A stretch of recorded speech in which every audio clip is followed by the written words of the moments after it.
नमस्कार। आप सब लोगों को मेरी तरफ से दीपावली की हार्दिक शुभकामनाएं। दीपावली आने वाली है और हम सब अपने घर को साफ करने में, स्वच्छ करने में और खूबसूरत करने में बिजी हैं। मेरे पास लोगों के बहुत प्रश्न आते हैं कि घर की साज सज्जा वास्तु के हिसाब से कैसे होनी चाहिए या जो पूजन है वो घर में किस प्रकार होनी चाहिए।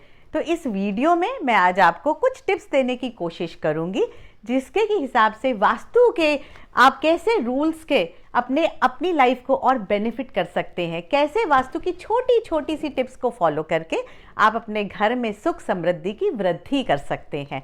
इस वीडियो में मैं आपको बताऊंगी किस प्रकार अपने मेन डोर को डेकोरेट करें, कैसे आप रंगोली, लाइटनिंग, बंदरवाल के कलर्स से वास्तु की एनर्जीज को एनहांस कर सकते हैं और छोटे छोटे से पॉइंट्स कि क्या क्या चीज़ों का आपको दीपावली की पूजन में ध्यान रखना चाहिए। आइए शुरू करते हैं। सबसे पहले बात करते हैं हम मेन डोर डेकोरेशन की। देखिए, डेकोरेशन पूरे घर की होती है, परंतु जो साज सज्जा, आंतरिक साज सज्जा, इंटरनल इंटीरियर्स जिसे हम कहते हैं, वो सबका अपने अपने डायरेक्शंस के हिसाब से डिपेंड करता है। जब दीपावली और वास्तु की बात होती है तो मेन डोर डेकोरेशन बहुत इंपॉर्टेंट हो जाता है। सबसे पहले जो मेन मूल मंत्र होता है वास्तु का वो होता है डी क्लटरिंग, मतलब अपने घर से जो है वो आप कबाड़ को हटाइए। देखिए, कबाड़ तो किसी भी समय घर में नहीं होना चाहिए, परंतु दीपावली से अच्छा बहाना घर के कबाड़ साफ करने के लिए और क्या हो सकता है। तो आपके घर में जो भी अनयूज्ड चीज़ें हैं, जो भी पुरानी पड़ी हुई स्टोर रूम में धूल खाती हुई चीज़ें हैं, सबसे पहले उन कबाड़ को हटाइए, उन एनर्जीज़ को अपने घर से हटाइए। इससे आपके घर में एक पॉजिटिविटी का वातावरण स्टार्ट हो जाएगा। दूसरी चीज़, हम बात करते हैं मेन डोर एरिया को डेकोरेट करने की। डेकोरेशन से पहले अपने उस एरिया को पूरी तरह से स्वच्छ करिए, धूल रहित करिए। उसके बाद देखिए कि आपका जो दरवाज़ा है, जो मेन दरवाज़ा है, उससे कहीं किसी प्रकार की आवाज़ तो नहीं आ रही है, जिसे कि हम क्रीकिंग नॉइसेस कहते हैं।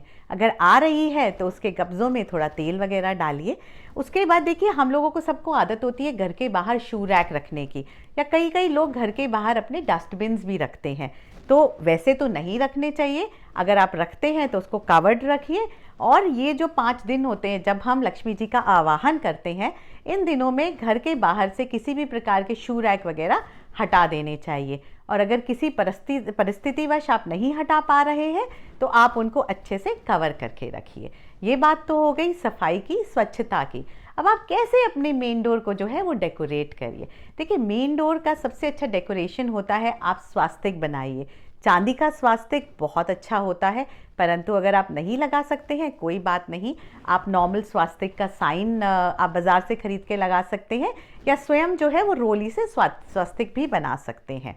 दूसरी चीज़, एक साइन होता है अष्टमंगल का, जिसमें 8 साइंस होते हैं, आपको बाज़ार में आराम से मिल जाएगा। वो भी एक बहुत ही ऑस्पिशियस साइन माना गया है लक्ष्मी जी का आवाहन करने के लिए।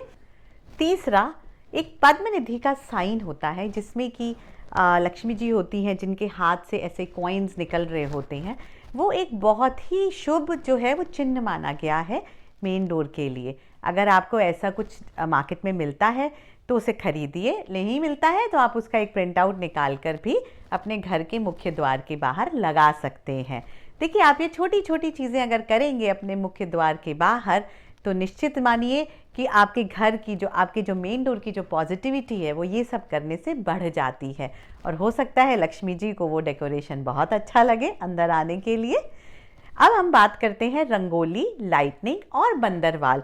बेसिकली ये सारी चीज़ें किस प्रकार आपको यूज़ करनी चाहिए। देखिए, वही रंग होते हैं, चाहे रंगोली के हों, चाहे लाइट्स के हों, या चाहे बंदरवाल के हों। Red, green, blue, yellow, purple, white, यही रंग है। परंतु आप इन्हीं रंगों को अगर वास्तु डायरेक्शंस के हिसाब से, उनके रंगों के हिसाब से आप यूज़ करेंगे तो उसकी जो एनर्जीज़ हैं, उसके जो बेनिफिट्स हैं वो कई गुना बढ़ जाते हैं।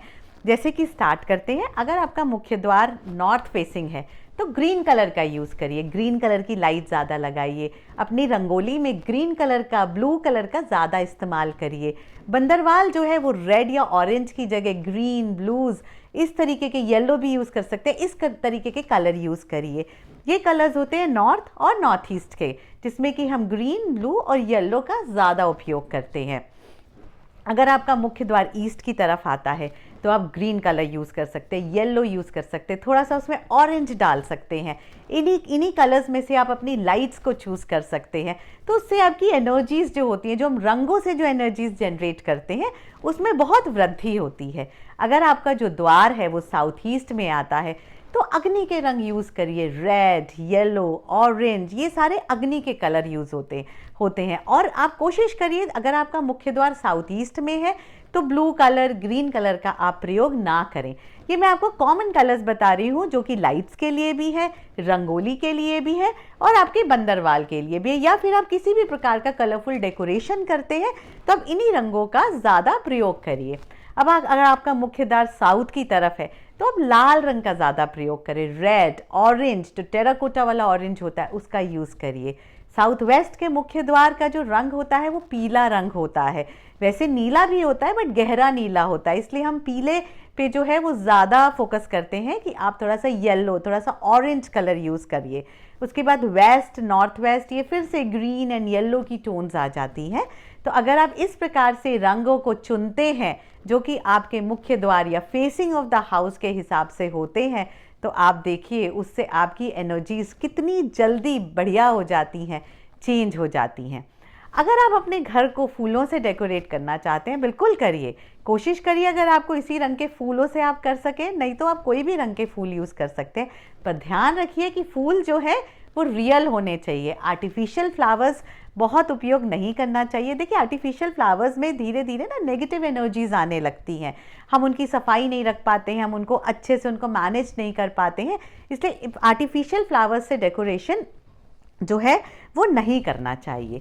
एक और चीज़ मैं आपको बताऊंगी कि आप समुद्री नमक या फिटकरी, दोनों में से जो भी चीज़ आपको अच्छे से अवेलेबल हो, आप उसको 2 बाउल्स में या किसी भी 2 पोटली में अपने घर के मुख्य द्वार के दोनों तरफ रख दीजिए और आप इसको हर 3-4 दिन में चेंज कर सकते हैं। इन दोनों में बहुत ताकत होती है नेगेटिविटी को एब्जॉर्ब करने की।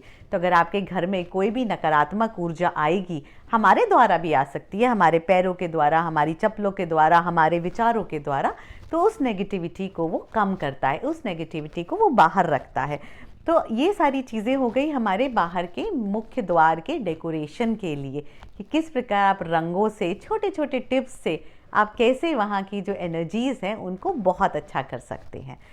अब हम बात करते हैं घर में ये 5 दिन, जो धनतेरस, छोटी दिवाली, दिवाली, गोवर्धन पूजा और भाई दूज, ये जो 5 दिन होते हैं हमारे पूरे हिंदू के सबसे बड़े फेस्टिवल्स के लिए, तो इसमें पूजा किस प्रकार करनी चाहिए। देखिए, पूजा जो होती है वो सबके धर्मानुसार होती है, कोई किसी प्रकार से पूजा करता है, कोई किसी प्रकार से पूजा करता है, परंतु दीपावली को हम लक्ष्मी माता जी से, उनके आवाहन से रिलेट करते हैं, तो इसलिए कुछ एक मैंडेटरी पूजा होती है लक्ष्मी जी की जो कि होनी चाहिए। कुछ कुछ छोटी छोटी टिप्स होती हैं जिन्हें कि मैं आपको बताऊंगी, आप फॉलो करिए और फिर आप देखिए आपके घर में लक्ष्मी जी का जो वास है वो कितना लंबा चलता है। सबसे पहले शुरू करते हैं हम धनतेरस वाले दिन। धनतेरस वाले दिन अपने घर के मंदिर को साफ ज़रूर करिए। अगर आपके पास अष्ट लक्ष्मी हैं, जो कि लक्ष्मी जी के 8 रूप माने गए हैं, तो उनको अच्छे से पोंछ कर, उनको टीका कर कर उनकी पूजा करिए। अगर अष्ट लक्ष्मी जी नहीं है तो कोई बात नहीं, आपके घर में जो भी लक्ष्मी, गणेश और सरस्वती जी की जो भी मूर्ति हैं, आप उन्हें स्वच्छ करके उनकी पूजा करिए। देखिए, धनतेरस वाले दिन धन्वंतरी देवता की आप फोटो ज़रूर लगाइए। मार्केट में बहुत इजीली नहीं मिलती है, आप इंटरनेट पे सर्च करेंगे, बहुत आसानी से मिल जाएगी। एक प्रिंट आउट निकालिए और उसको अपने मंदिर में ज़रूर लगाइए। उस दिन उनकी पूजा ज़रूर करनी चाहिए। उनके कुछ मंत्र होते हैं, कुछ उनकी आरती होती है जो कि आपको बहुत आसानी से मिल जाएगी। तो अगर आप नहीं पढ़ सकते हैं तो आप उसको प्ले कर सकते हैं। वो जो मंत्र की जो ध्वनि होती है, उसके जो स्वर होते हैं, उनसे आपकी घर की एनर्जीज जो होती हैं वो एकदम बदल जाती हैं। तो धनतेरस वाले दिन आप ये पूजा ज़रूर करिएगा। धनतेरस वाले दिन आप जो दिए जलाएंगे वो 4 के ग्रुप में जलाइएगा। 4 का जो दिखाता है, जो उसको वर्चुअली जो हम लोग विजुलाइज करते हैं, वो होते हैं लक्ष्मी जी, गणेश जी, इंद्रदेव एंड कुबेर। धनतेरस वाले दिन जो दिया है वो कुबेर के नाम का ज़रूर जलता है। क्यों ना जले, आखिर कुबेर ही तो हमारे धन के देवता होते हैं, उन्हीं के लिए तो हम इतनी मेहनत कर रहे हैं। तो इसीलिए धनतेरस वाले दिन ये इन चीज़ों का ध्यान ज़रूर रखिए। अब दूसरा दिन जो होता है उसे छोटी दिवाली कहते हैं और इसे नरक चतुर्दशी भी कहा जाता है। बहुत इम्पॉर्टेंट दिन होता है, साल में एक बार आता है। इस दिन घर के बाहर एक यम का दीपक ज़रूर जलाइए। याद रखिए, भूलिएगा नहीं, एक स्पेशल दीपक आटे का बना होना चाहिए। उसमें जो बाती है वो चौमुखी होनी चाहिए, चारों दिशाओं को रिप्रेजेंट करती है, और तिल का तेल उसमें डालिए। ये 3 चीज़ें ज़रूर करिए और उस दिए को अपने घर के चौखट के बाहर लगाइए। अगर आप साउथ की तरफ फेस करके लगाते हैं तो बहुत अच्छी बात है। यम देवता का स्मरण करिए और उस दिए को वहाँ पे पूरी तरह से जलने दीजिए। ऐसा ज़रूर करिएगा। ऐसा करने से आप पे जो आने वाली विपदाएं होती हैं तो यम देवता उनका ध्यान रखते हैं। नरक चतुर्दशी वाले दिन घर के जो छोटे छोटे जो हमारे ड्रेन्स होते हैं, जो नालियाँ होती हैं, उन पे छोटे छोटे दिए ज़रूर लगाने चाहिए। ऐसा हमारा धर्म कहता है कि नरक चतुर्दशी वाले दिन लक्ष्मी जी जो हैं वो उन्हीं ड्रेन से आती हैं। तो ध्यान रखिए, आपके घर में जितने भी छोटी छोटी जो नालियों के ढक्कन हैं उन पे आप एक एक दिया ज़रूर जलाएं। अब आता है हमारा मेन त्योहार, दीपावली का शुभ दिन। देखिए, दीपावली वाले दिन सुबह से आप अपने घर की सज्जा करते हैं, सब कुछ करते हैं। शाम को आप जब भी पूजा करते हैं, पहली चीज़ पूजा मुहूर्त के हिसाब से करिए। दूसरी चीज़, पूजा के बहुत ही छोटे छोटे मैं आपको टिप्स बताऊंगी। पूजा कैसे करते हैं ये आपका अपना धर्म आपको सिखाता है। मैं आपको सिर्फ वो चीज़ें बताऊंगी जिससे कि वास्तु से उसका जो है वो रिलेशन है, और कैसे आप जो पूजा करते हैं उसमें कैसे आपकी एनर्जीज़ में वृद्धि होती है, इन चीज़ों पे मैं आपको गाइड करूँगी। देखिए, सबसे पहली चीज़, 5 तत्व आपकी पूजा में ज़रूर होने चाहिए। Earth, water, air, fire and space. Earth क्या होता है? मिट्टी का दिया। मिट्टी का दिया ज़रूर लीजिए। मान लीजिए अगर आप इंडिया में नहीं हैं, इंडिया के बाहर हैं, तो आप मिट्टी की जगह आटे का दिया ले सकते हैं। अगर आपको थोड़ी सी मिट्टी कहीं पे मिल जाए तो एक गमले में थोड़ी सी मिट्टी रख लीजिए, अगर आपको मिट्टी का दिया नहीं मिलता है तो। अदरवाइज़ मिट्टी के दिए का बहुत महत्व होता है। तो मिट्टी का दिया लीजिए। पानी, जल रखिए एक उसमें। अग्नि तो हम जलाते ही हैं दिए के रूप में। उसके बाद होता है अगरबत्ती, जो कि हमारा एयर का काम करता है। और उसके बाद होता है धूप, जिसे कि हम एक स्पेस एलिमेंट मानते हैं। तो ये जो 5 चीज़ें होती हैं ये आपकी पूजा में ज़रूर होनी चाहिए। फिर जो आप अपनी पूजा में बर्तनों का इस्तेमाल करते हैं तो कोशिश करिए कि आप कॉपर, ब्रास, सिल्वर या गोल्ड के बर्तन यूज़ कर सकते हैं। देखिए, सिल्वर और गोल्ड तो ऑफ कोर्स मैं समझती हूँ प्रैक्टिकली सबके लिए पॉसिबल नहीं हो पाता है, कोई बात नहीं। तो आप उस केस में कॉपर की थालियों के, कॉपर के बाउल्स के, कॉपर की चम्मच का उपयोग करिए। स्टील के जो बर्तन हैं वो आइडियली अवॉइड करने चाहिए। नहीं तो आप मिट्टी से बने हुए बर्तनों में भी पूजा कर सकते हैं। भगवान उतने ही खुश होंगे जितना आप सोने के बर्तनों में उतना उन्हें देंगी, वो उतना ही मिट्टी के बर्तनों से भी खुश होंगे। सब भाव अच्छे होने चाहिए। उसके बाद हम बात करते हैं कि आपको लक्ष्मी जी का पूजन कैसे शुरू करना है। देखिए, लक्ष्मी जी को आप उनके फेवरेट चीज़ें चढ़ाइए। आपके घर में आपका कोई फेवरेट मेहमान आता है तो आप उनकी पसंद की चीज़ें बनाते हैं ना। आपने लक्ष्मी जी को बुला लिया, आपने गणेश जी को बुला लिया, आपने सरस्वती जी को भी बुला लिया। यहाँ पे मैं ज़रूर बोलूँगी कि जब हम लक्ष्मी गणेश जी की पूजा करते हैं तो सरस्वती जी, जो कि हमें विजडम देती हैं, उनका भी बहुत महत्व होता है। तो हमेशा तीनों देवी देवताओं को, जो हमारा त्रिकोण बनाते हैं, जो हमारे ट्रिनिटी ऑफ गॉड्स हैं, इन तीनों का आवाहन करना चाहिए। सबसे इम्पॉर्टेंट जिस चीज़ पे लोग हमेशा कंफ्यूज रहते हैं कि लक्ष्मी जी जो है वो कहाँ होती हैं, गणेश जी के लेफ्ट में होती हैं या गणेश जी के राइट में होती हैं। बहुत कंफ्यूजन होता है लोगों को। तो आज मैं आपको ये बताना चाहूँगी कि पहले लक्ष्मी जी बैठती हैं, फिर गणेश जी बैठते हैं, फिर सरस्वती जी बैठती हैं। यही इनकी प्लेसमेंट होती है। लक्ष्मी जी गणेश जी के हमेशा राइट हैंड तरफ होती हैं, तभी हम लक्ष्मी गणेश कहते हैं हमेशा। तो जब भी आपके घर में पूजा के लिए मंदिर में आप प्लेसमेंट करते हैं तो इस चीज़ का आप ध्यान रखिए। अब इनकी फेवरेट चीज़ें क्या होती हैं? देखिए, गणेश जी को चंदन की महक बहुत पसंद है, मोदक बहुत पसंद है, तो आप ये चीज़ें अपने प्रसाद में रख सकते हैं। लक्ष्मी जी को चावलों की खीर, शरीफा, जिसे कि कस्टर्ड एप्पल कहते हैं, वो उनका प्रिय फल माना जाता है। मान लीजिए आपको कस्टर्ड एप्पल नहीं मिल रहा है तो अनार भी आप उपयोग कर सकते हैं। अनार भी लक्ष्मी जी का प्रिय फल में ही आता है। उसके बाद जो आप फ्लावर लेते हैं, वो आप लोटस का फ्लावर ज़रूर लीजिए। आजकल लोटस फ्लावर इस समय बहुत कॉमन होते हैं, तो अगर आपको लोटस फ्लावर मिलता है तो बहुत अच्छी बात है, नहीं मिलता है तो गुलाब का जो फूल होता है वो भी लक्ष्मी जी को बहुत प्रिय होता है। सुगंध जो होती है वो बहुत इंपॉर्टेंट होती है। देखिए, सुगंधित चीज़ें लक्ष्मी जी को, गणेश जी को बहुत प्रिय होती हैं। तो आप जो मोगरे की, अगर आपको ऐसा कोई सेंट मिलता है, कोई एसेंशियल ऑयल मिलता है तो यूज़ करिए। नहीं मिलता है तो एक कॉमन पाउडर होता है जिसे कि अष्टगंधक पाउडर कहते हैं, जो कि आजकल बहुत कॉमनली यूज़ कर सकते हैं। उसके एसेंशियल ऑयल्स भी आते हैं, तो आप अपने हर कमरे में एक एसेंशियल ऑयल का लैम्प, नहीं तो आप किसी भी प्रकार से उन सुगंध को जो है वो आप एनहांस कर सकते हैं। स्पेशली अपने साउथ ईस्ट में, जिसे कि हम वीनस, जिसे कि हम लक्ष्मी जी का स्थान भी कहते हैं, उसको, साउथ ईस्ट को हमेशा सुगंधित करके रखिए। वो आपको पैसों में, प्रॉस्पेरिटी में, इन सब चीज़ों के बढ़ाने में आपको बहुत जो है वो हेल्प करेगा। अब हमने बात की उनके फेवरेट फल की, उनके फेवरेट सुगंध की, उनके फेवरेट चीज़ों की। जब आप ये सारी चीज़ें इकट्ठी कर लेते हैं, एकत्रित कर लेते हैं, तो आप अपनी पूजा जो है वो शुरू कर सकते हैं। पूजा अपने अपने हिसाब से की जाती है। मेरे हिसाब से मिट्टी के दियों का बहुत महत्व होता है। आप 17 दियों से एक स्वास्तिक भी बना सकते हैं, जो कि एक स्वास्तिक का सिंबल भी होता है, और उसमें जो है वो 17 हम मिट्टी के दिए रखते हैं, बीच में घी का दीपक जलाते हैं। इस प्रकार से भी आप जो है वो अपनी दीपावली की पूजा का स्टार्टिंग कर सकते हैं। अच्छा, जो आप दिए जलाते हैं उसमें कोशिश करिए आप गाय का घी जो है वो यूज़ कर सकें।